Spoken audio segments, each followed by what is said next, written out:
When Raila Amolo Odinga was alive, every time William Ruto gets a platform to speak and address the people of Kenya, he always spoke about the broad-based government. Sasa saa hizi tumeunda serikali ya kila mtu. Hakuna mtu sasa ya kulalamika. Hakuna mtu ya kupingana. Sasa sisi wote tusimame pamoja. But mysteriously, after Raila Amolo Odinga passed, William Ruto has not been talking about broad-based government or even uniting Kenyans as such. Instead, this is what he has to say. Nakuru County ni county ya muhimu sana. Mimi nawashukuru, nyinyi ni wakulima sugu sana. Mumenisaidia kuzalisha chakula. Si mnajua kulikuwa na watu walikuwa wananisumbua kule Nairobi kwa street na kipuria kwa kichwa. Siku hizi wameondoka kwa sababu nyinyi mmenisaidia, mnazalisha chakula, tumepunguza gharama ya mbolea. A huge change in tune. Therefore, we as Kenyans, we have to develop some questions in relation to this. Number one, why is it that William Ruto has mysteriously abandoned the broad-based government? Or maybe abandoned talking about broad-based government, but instead, the people are talking about it are the Luo leaders from Luo Nyanza. Gladys Wanga. The last instruction he left us with, and with a very clear mind. And I remember him speaking at the burial of the late Dr. Phoebe Asio, and he said he made a clear decision to work with you for the stability and unity of the nation inside the broad-based government. Opio Wandai, plus many other leaders from that region. Why is it that they're the ones talking about the broad-based government? I want to take you through on this particular video, step by step, on why I feel strong that William Ruto has avoided now talking about the broad-based government as such. But before I do so, if this is the first time you're watching my videos at Mukwa Times, please take a second or two to subscribe, like, and comment, because that is the best support you can always give this channel. Without much wasting of time, allow me to dive into this topic here today.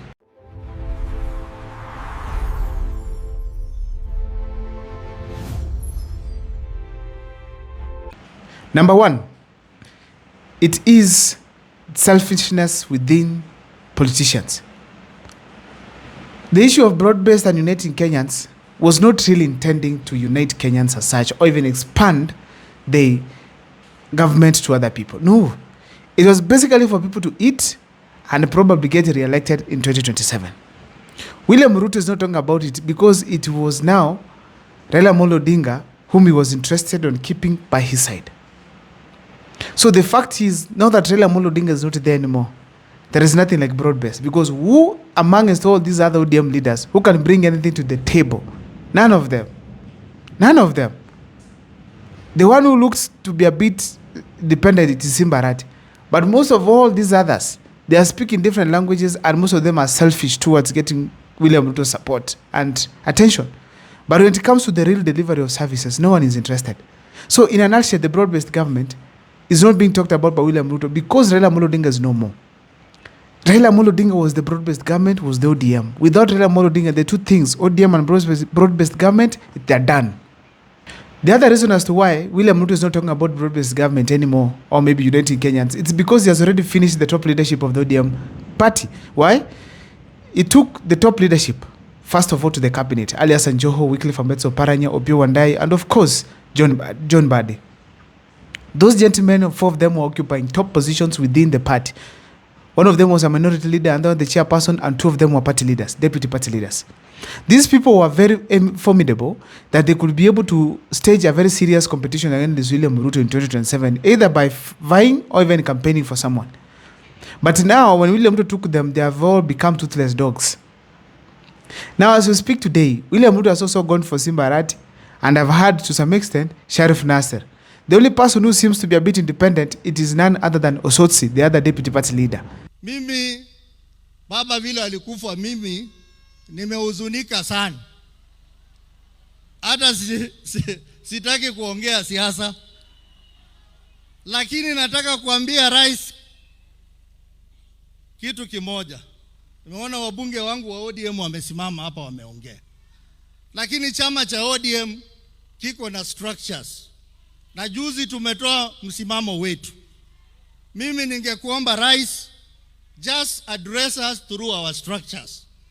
Wabunge wengine wakisimama hapa hawaongee kwa niaba ya ODM. Kama Mheshimiwa Elisha, Mheshimiwa Jalango, hawa tuliofukuza kwa chama. Kwa hivyo hawezi wakakuja hapa waongee mambo ya ODM. ODM, mkiona usosi mmeona ODM. Kwa sababu sisi tunakaa kwa ile kamati ya Central Committee, sisi ndio tunapanga mambo, na sisi hatuna shida na broad base, lakini wabunge mfuata msimamo wa chama, na msimamo wa chama ni ule tulitoa wiki hii.